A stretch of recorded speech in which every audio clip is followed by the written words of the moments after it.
Hey everybody, Matt Powers, Sports Memorabilia. It is July 31st, 2018, and the topic of today's video is finances and sports memorabilia. Now this is a touchy subject for some people, but I don't feel like really avoiding it anymore. I kind of see it too often, and I think I should maybe just kind of share some experience and maybe some knowledge when it comes to finances and sports memorabilia.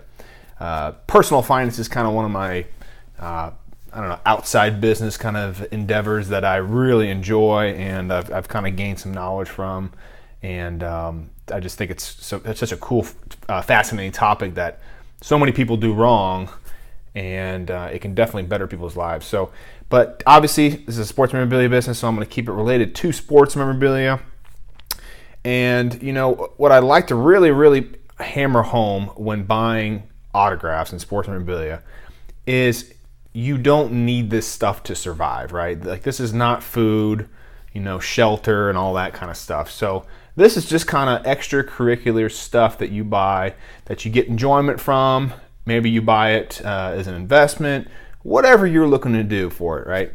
And let me also start off by saying, like, hey, listen, it's your money. You guys do what you want with it. And obviously you have the freedom to do what you want. But how I see it coming from a business owner's side, when I see customers asking some of these questions about, holding items until they get paid, trying to do a layaway program or make payments on stuff. And it's just kind of, every time somebody asks me that, like, I just get this feeling to, like, not necessarily help people, but just maybe shed some light on it, that maybe that's not something that you should be doing, right? Like, you should have the cash in your bank account for any other stuff that you should buy, any autographs you're buying, any trading cards, anything that's related to stuff that's not a necessity, right? You should have, an emergency fund in place and all that kind of stuff. Because, when you buy something with cash, like, you just straight up own it. Like, there's a different type of feeling than if you put it on a credit card and now you're making payments on it, and now it just kind of becomes a little bit of a burden, And this stuff shouldn't be a burden. This stuff should be fun, you buy it as a gift for someone. You want them to have some sort of excitement, enjoyment about it. You're buying it for your collection. You want to be able to look at that piece in the wall and be like, you know what, man, I don't want to be looking at the thing and saying, hey, I'm still making payments on this darn thing, and I've had it up there for a year, and it just doesn't become fun, in my opinion, in that way. So, the last thing you want to be doing is putting this type of stuff on a credit card and all that kind of junk, That's not a good way to get started,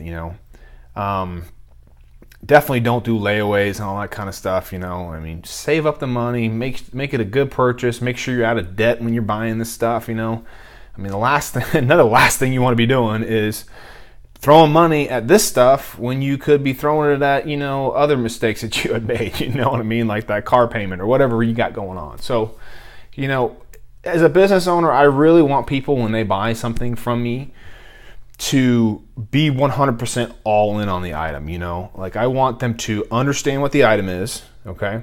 I want them to understand what the authentication is if it's an autographed item. I want them to know exactly what they're getting, That's why I spend so much time writing item descriptions. I want people to really kind of grasp what they're getting, and if they don't, they can always reach out and ask. I'm available so many different channels, So, and the last thing is, I want them to be able to financially be okay with it, Like, if you're buying a $1,000 item, I want you to be able to afford that, I don't want you to. I just had it this week. It's crazy.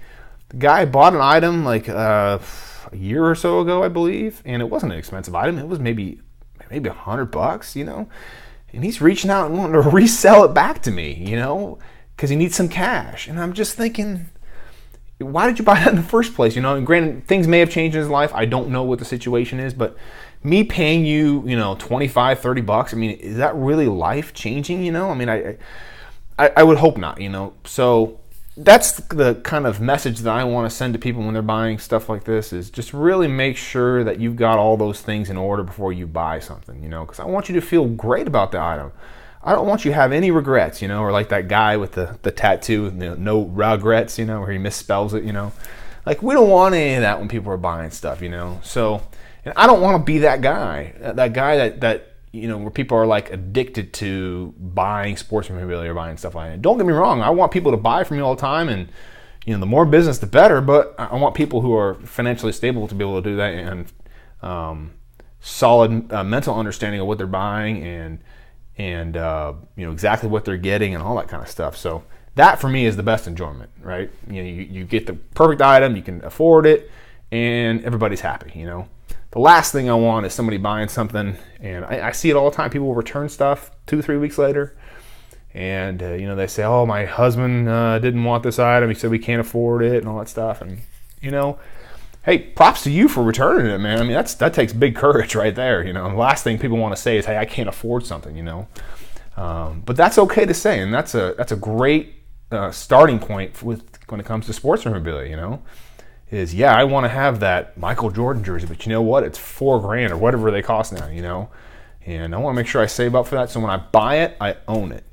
And that is a cool feeling to have as an investor, as a collector, whatever you will call yourself when it comes to autographs. So that's just my takeaway for today. I want you guys to be absolutely happy whether you buy something from me or from someone else, and part of that is that, you know, the subject that people really don't want to touch about is, you know, the personal finance stuff. Is make sure that you know, you've got the cash in your pocket to be able to do it. And if you don't, the last thing I'll say on this is, if you're waiting until payday to afford this stuff, you know, you probably should be saving up a little more before you do this. You know, I mean, you should have a few months saved up, you know, in case emergencies happen, like your car breaks down, or, you know, or you got to get some sort of surgery or something like that. You know, I mean, life happens, you know, so definitely should be having a nice cushion in your life, especially when it comes to this stuff, because, you know what, we don't need this stuff. This is not necessity stuff. You know, you can live without autographs and sports memorabilia. It's not that big of a deal. But when you do buy this stuff, make sure you do it all in, and you guys are all good, and really take enjoyment in it. And part of that is the finance side. So that's my takeaway for today. If you guys got any tips that you use when it comes to this aspect, when it comes to sports memorabilia and buying stuff, or any horror stories that you heard, or maybe mistakes that you made, you know, we all make mistakes, man, and that's okay. So.